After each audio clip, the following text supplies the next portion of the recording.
around my story. Do you remember me? Probably not. I'm the girl that can see the future from Wendy's story. I cannot use my real name for safety purposes. For now, call me Sarah. I might have sounded evil or even crazy in Wendy's story, but believe me, this is not even close to the truth. Let me tell you about myself. I come from an extremely strict family. I'm not allowed to have friends, I'm not allowed to leave the house except for school, and I'm barely allowed to access the internet. I live with my mom, my dad, and my much younger brother. I wouldn't say we're homeless, but we are poor.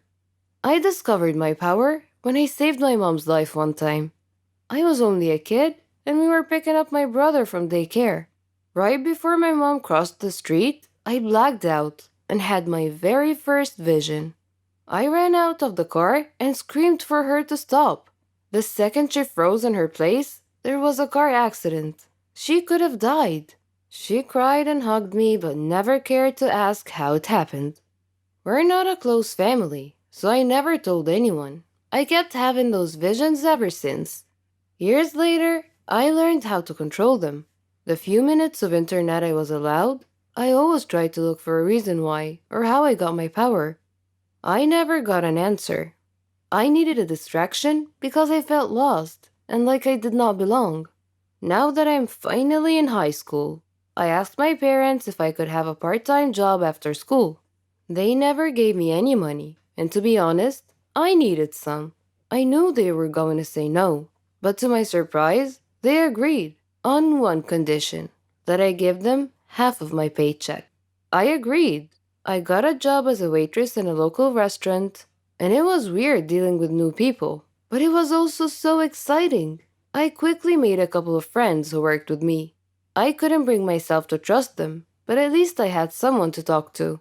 One day at the restaurant, I heard some customers talking about something called the dark web. I wondered what it was. After my shift, I casually mentioned it to one of my colleagues. He explained everything to me. It was on my mind day and night. It sounded like a place full of weird people, just like me. With my first paycheck, I bought a new phone and kept it a secret from my parents. I immediately used it to access the dark web. It didn't look scary to me. I entered the chat room and decided I wanted to tell my secret to a stranger. You know what they say. Confide your heart to a stranger. The guy seemed harmless, and he actually listened to me. Next day, I found an email from an unknown address. It was a picture of my house. I got so scared, and I turned off my phone. I went to school, and when I came back, my phone was turned on.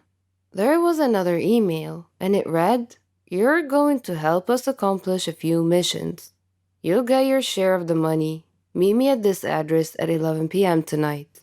If you try to act smart, you'll regret it." I had no idea what to do, but I knew I had to go. I snuck out that night and met the person from the email. He wore a mask, and he threw some pictures at me. They were pictures of my family members. The first thing he said was, "Do you want them dead?" I shook my head. He said, "A quick test. What's going to happen in a few seconds?" I opened my eyes wide and said, "A black car will come pick us up." He nodded his head in approval. He blindfolded me and put me in the car. After a few minutes, he said, "You're coming with me. The guys here will do the work, and you will guide us." I nodded my head, even though I didn't know what he was talking about. Much later, they drove me back to the same address, gave me some cash, and threw me out the car. I removed the blindfold, and it was already morning. I had to run back home before my parents wake up, and that was the first of many, many missions to come. For a minute there, I enjoyed the thrill and the cash. Sometimes it was too much, and sometimes I had to skip school. And of course, I quit my job. I worked for them for what seemed like a year, until what I feared the most happened. The gang I worked for asked me to help them track a person so they can kill him. It was not a matter of choice. It's either I help them or they kill me and my whole family. I tried to ignore the email. However, an hour later, a server appeared on my phone. It was titled, "We see you." And it was full of pictures from inside my house. 30 seconds later, the page dropped and disappeared. I can't even tell the police. I can't do anything. That is when it occurred to me that the only untraceable person in the whole world is Wendy. Next day at school, I looked all around for her. I finally ran into her in the bathroom. I couldn't utter a word. I only had one hope, that she would hear my thoughts. I focused as hard as I can to think loud and clear. Wendy was fixing her lipstick in the mirror, and after a few minutes, she dropped her lipstick and looked at me. I begged her inside my head to keep her mouth shut. She blinked twice and left. The mission is happening in 24 hours. What if Wendy can't help? I didn't get a second of sleep that night. I know you think I'm a bad person, and I won't argue much, but killing someone was crossing the line. I wanted to get out of this long ago, and I couldn't. Now I have to help them kill an innocent person? Time just flew by. I got an email, and I had to drag myself to meet them. Their big boss looked at me and said, "This time, you'll get cash and a fake degree. So stop acting like a baby and get to work." I nodded.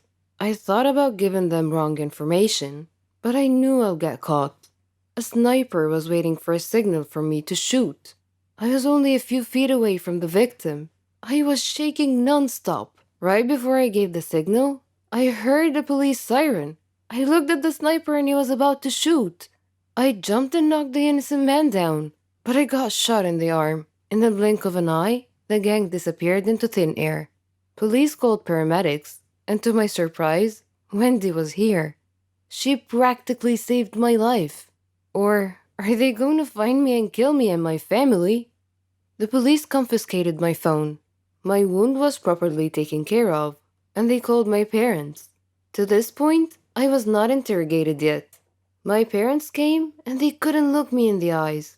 A police officer explained what happened, and told them, "She's staying with us until further notice." And they all left. Well, except for Wendy. Her dad was cool enough to let her stay with me until police asked her to leave. She looked at me and said, "You owe me one, gangster." And we both laughed.